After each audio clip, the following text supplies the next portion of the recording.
ঢাকা দিল্লি সম্পর্কের টানাপোড়েন এবং উগ্র হিন্দুত্ববাদের প্রভাব পড়ল এবার ক্রিকেটে। আইপিএল খেলা হচ্ছে না মোস্তাফিজুর রহমানের। ভারতীয় ক্রিকেট বোর্ডের নির্দেশনা মেনে ফিজকে স্কোয়াড থেকে বাদ দিয়েছে কলকাতা নাইট রাইডার্স। আবারও ভারত বাংলাদেশ রাজনৈতিক বৈরী সম্পর্ক আর উগ্র হিন্দুত্ববাদীদের হুমকির বলি হলো ভদ্রলোকের খেলা ক্রিকেট। গুঞ্জন সত্য প্রমাণ করে আইপিএল খেলা হচ্ছে না মোস্তাফিজুর রহমানের। গেল কদিন ধরে বিদ্বেষ ছড়ানো বিজেপি, শিবসেনা নেতা ও হিন্দু আধ্যাত্মিক গুরুদের কাছে নতি স্বীকার করল ভারতীয় ক্রিকেট বোর্ড। বিসিসিআইয়ের নির্দেশে মোস্তাফিজকে স্কোয়াড থেকে বাদ দেয় কলকাতা নাইট রাইডার্স। দুদেশের চলমান পরিস্থিতিতে বিসিসিআই কেকেআরকে তাদের একজন ক্রিকেটারকে ছাড়ার নির্দেশ দিয়েছে। বাংলাদেশি মুস্তাফিজুর রহমানের বদলি হিসেবে অন্য কাউকে দলে নিতে চাইলে কেকেআরকে সে সুযোগ দেওয়া হবে।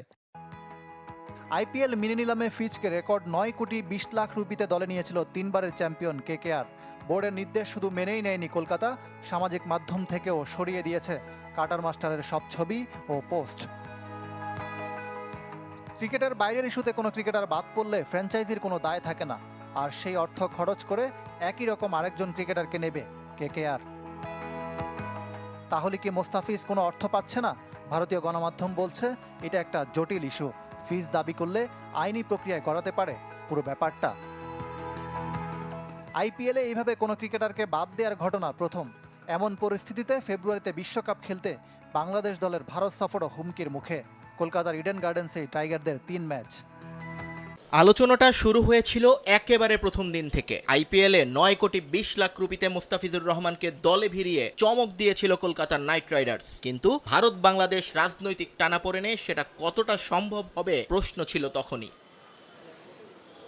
কিন্তু ফ্র্যাঞ্চাইজি এবং বিসিসিআইয়ের পক্ষ থেকে ইতিবাচক মন্তব্যতে আশার আলো দেখেছিলেন সবাই। ক্রিকেটের সঙ্গে রাজনীতি মেলানো হবে না বলেও বিশ্বাস ছিল ক্রিকেট ফ্র্যাটার্নিটির। আর আইএল টি20তে কাটার মাস্টারের দুর্দান্ত পারফরমেন্স এবং বিপিএল এ ধারাবাহিকতা ধরে রাখার পর কেকেআর এর পক্ষেও বিকল্প ভাবাটা ছিল কষ্টকর।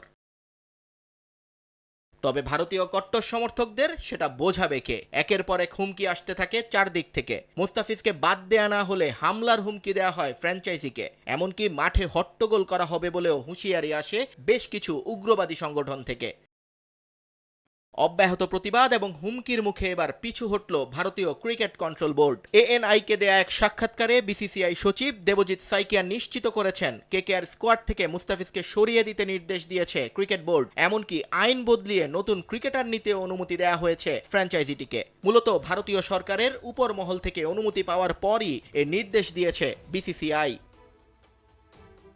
ভারতীয় গণমাধ্যমের দাবি, দেশটির ধর্মীয় গুরু দেবকীনন্দন ঠাকুর সরাসরি কেকেআর থেকে মুস্তাফিজকে বাদ দিতে প্রচারণা চালিয়ে যাচ্ছেন। মুস্তাফিজকে দলে নেয়ায় ক্ষমতাসীন বিজেপি নেতা সঙ্গীত সোম বিশ্বাসঘাতক বলেছেন শাহরুখ খানকে।